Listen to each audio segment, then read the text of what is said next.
আল্লাহ এবং আপনার দোয়ায় ভালো আছি বলার হুকুম কি?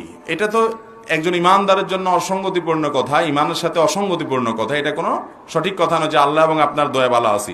আল্লাহ আবার কার কাছে দোয়া করবে? নাউজুবিল্লাহ। আল্লাহর কাছে মানুষ দোয়া করবে, আল্লাহ আবার কার কাছে দোয়া করবে?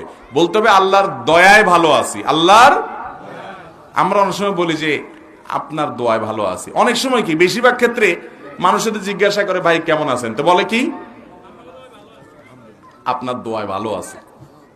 প্রথম কথা হলো যে আমি আপনার জন্য দোয়া করলাম, যে আপনি কেমনে জানলেন? এটা একটা কথার কথা হয়ে গেছে, তাই না? দ্বিতীয় কথা হলো আমার দোয়ায় আপনি ভালো আছেন, আমি দোয়া করছি, ভালো কথা, সেটা আবার আল্লাহ কবুল করে তাই আপনাকে ভালো রাখছে, এটা আপনি কিভাবে শিওর হলেন? এমনও তো হইতে পারে যে আরেকজনের দোয়া আল্লাহ কবুল করে আপনার ভালো রাখছে। যদিও এরকম বলার কারণে কি ইমান হারা হয়ে যাবে না, এটা কোনো ইমান ভঙ্গকারী কোনো বিষয়, এরকম কোনো জটিল বিষয় না। তারপরেও এটা বলার অসৌন্দর্য, এরকম না বলে আমরা বলবো আল্লাহর রহমতে ভালো আছি, আল্লাহর দয়ায় ভালো আছি। আমার ভালো থাকাটা নিসবত বা সম্পর্ক করব আল্লাহর দয়ার দিকে, কারোর দোয়ার দিকে। আসলে সব ক্ষেত্রে আমরা তেল মেরতে অভ্যস্ত। এক্ষেত্রেও যে জিজ্ঞেস করলো তার একটু খুশি করে দিলাম আর কি, যে আপনার দয়ায় ভালো আছে। আমরা আল্লাহর রহমতে ভালো আছি, আল্লাহ শুকর আদায় করব।